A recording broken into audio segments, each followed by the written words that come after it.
At the end of Deuteronomy chapter 23, God talks about promises that we make to God, and he makes a very simple point. If you make a promise to God, keep it. And if you make a promise to God, don't dilly-dally, don't wait a long time before you keep it, just go ahead and keep it. But then he says something else. He says, but you don't have to make promises to God. You don't have to. And that highlights a really important truth about us and God and our relationship to him. And that truth is this: God doesn't force anyone to love him. If you don't want to love him, then don't. God's not going to force anyone to do it. If someone really doesn't want to love God, serve God, trust God, follow God's laws, follow God's will, then God's not going to twist their arm.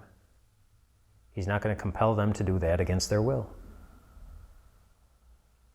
He'll allow them to suffer the consequences of that. I mean, God knows that God is the only God. He knows that Jesus is the only way to salvation.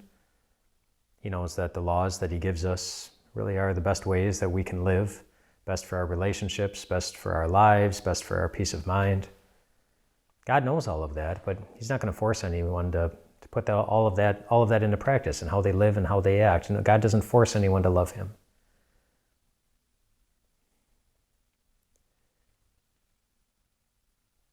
But neither did we force him to love us.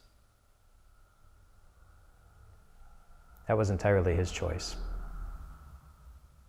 And it's a choice he already made. God chose to love you.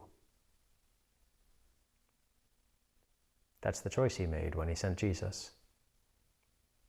It's the choice he made when he knit you together in your mother's womb.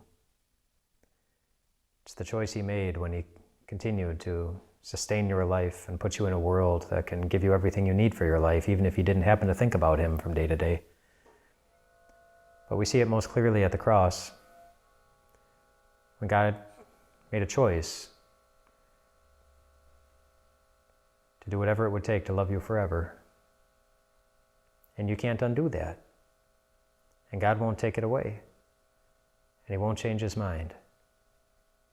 Today, God chooses to love you. Tomorrow, God will choose to love you again. And the next day, and the next day, all the way into eternity. It kind of makes every day the same. It means that every day is a day in which you are loved by God himself. And you won't be able to convince him to do anything differently. So rest well tonight, my friends.